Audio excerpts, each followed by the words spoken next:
Now I'm gonna just talk about One Piece, chapter 1161. Basically, I've read it before. When it came out, I read it like the following day, right? So we see what happened now. The war that is going on God Valley between the Roger Pirates, Rocks Pirates, and the Marines and the Gods Knights. Now it started off where on the front page it shows Yamato and the other members of Wano paying respects to the fallen heroes.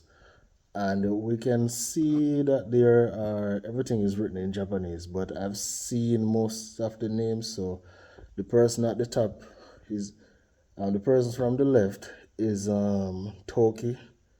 Um, you know, the big middle one is obviously Odin, right? Everybody else like Ashra Doji, well, Kineman should have been there, but for some reason Oda didn't kill him off. I don't know why.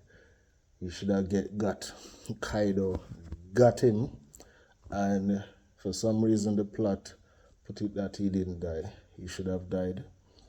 Give Luffy more motivation to fight Kaido.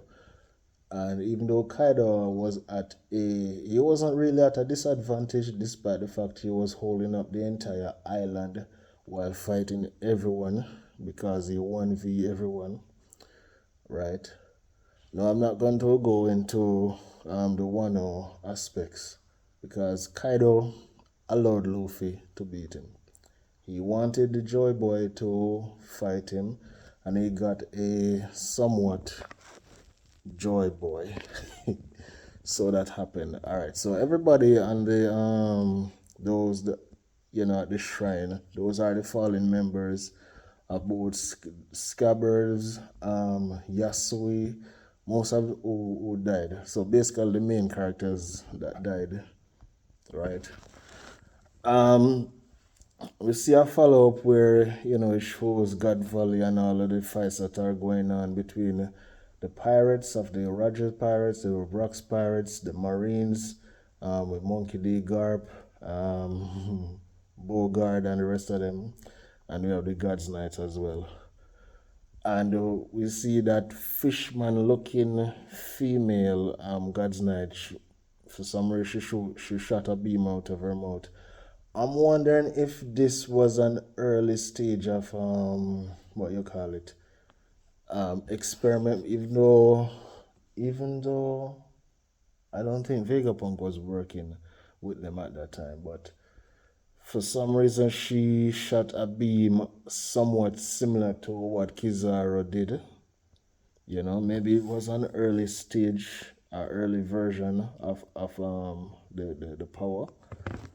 But she shot a beam through Dragon's shoulder. Now, when we realize with that instant situation, because Dragon was there, he was way out of his league, and he wanted to, leave the island because, like, come on, I don't have the power, I don't have the strength to defend myself and these kids. So I need to get out of this place scotch free. But for some reason, the God's Knight, what's her name? I don't remember her name. Muffy, went after, Dragon, saw the kids. She didn't know who the kid was, but I guess she got a message or got that, hey, such and such with the kids and so on. At the same time, what happened was, and this is funny, Shanks fell out of his arm, and Muffy had Shamrock in her hand and so on. I guess she was going to kill him before she realized, okay, this is Figureland's kids and so on, right? But the funny part was Shanks fell out of Rogers and bumped his head. No, I'm not saying this is something that someone should be proud of. However, it's kind of parallel to when Goku came to Earth and he was programmed with the mission to annihilate any planet that has the full moon, turn into great ape and destroy the planet. When Goku came out of his ship, I don't remember exactly what happened, but he bumped his head on a rock, and for some reason his brain just reprogrammed altogether. So Shanks had that same situation. However, it wasn't a situation somewhat similar to Goku's one, right? Yeah. Um, so we covered it. God's Night, Satchel family, Saint Muffy, the Fishman female. Got those. Ooh, nice.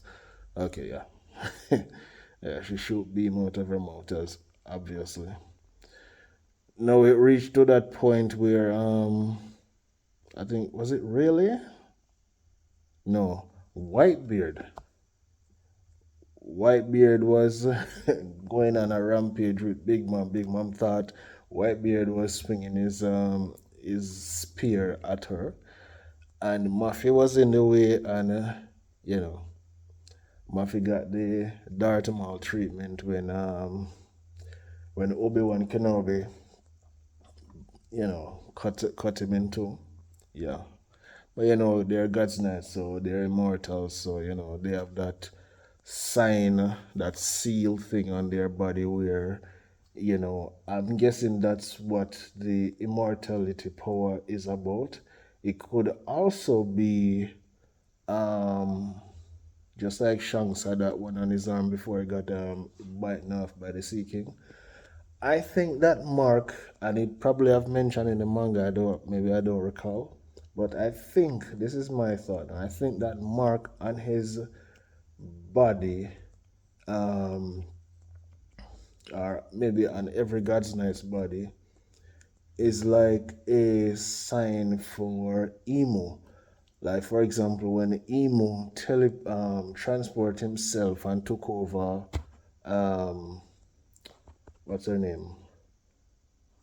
Took over her body because I think because Summers was injured, why he didn't take over Summers' body. He jumped and took over Gonko's body.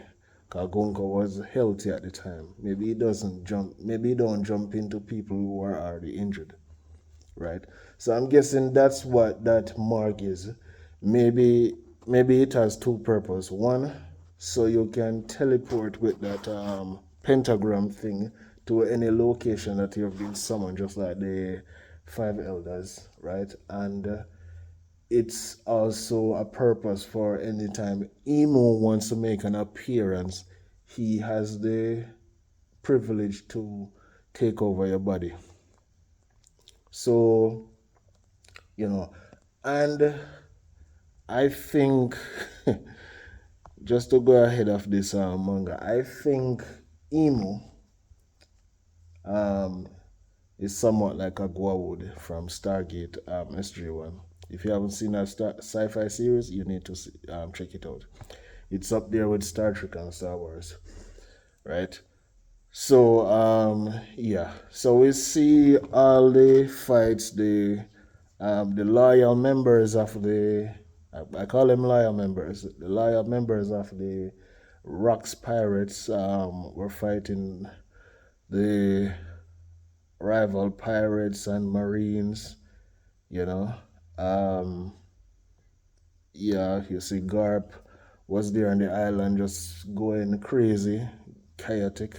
You know, I guess Roger has this toxicity for Roger because his son was on God Valley. Not saying that he knew that his son was there at the time, but his slaves were there on God Valley, and Roger never once considered the lives of human beings just to go to God Valley. But the moment Fleet Admiral Kong said, "Hey, Roger is there," oh shit, I need to go there and get got with Roger. You know, yeah. So He went there, went on a rampage and started fighting the Raja pirates and the um the non-player the NPCs that were there as well, because there's gonna be casualties and all of that, right? So not Raja, Garp's only thing about him is this: oh, once Raja is there, I'm there as well. It's not that when Rox was there, I'm there, because in that time, I think Rox was more of a threat to the world government, to the Marines, than Raja. But, both of us are from the East Blue, so let's go, put this boy into his place. Yeah. So now people on YouTube and those who are talking about this manga are saying that um, Kaido, Big Mom, and Whitebeard was running away from Raja when he used his attack on them. No, their whole purpose was to. I don't think it's that. Yes, he attacked, but they had their own mission. They had their own plans to for God Valley. So the moment Garp came in, they didn't want any fight with him. That's not what they went there for, right? So people need to get this out of their head and saying that, oh, Roger pull up so Kaido, even though Kaido wasn't Kaido yet, but you know and kind of want to try to went up against Roger and no Big Roger Garp, and Big Mom say, "Hey kid, it's not your time yet, yeah." Yeah, Kaido want the heat, you know. Now we can understand where Kaido was beaten up so many times over the years. Yeah, coming up, you know. Yeah, so but the thing about it, even though they didn't want to attack Garp, Big Mom turned around and said, "Hey, dude, get off our tail. You have Roger over there. Go after Roger. Go after Roger. Please, go after Roger. I try to save some of these slaves. Do something." Right? So Big Mom turned around, summoned Zeus and Prometheus, and used a heavenly fever blitz. I don't know how that pronounced in what does that mean in Japanese. But he did that, she did that, and Garp was like, Linlin, seriously? Like, seriously. Me?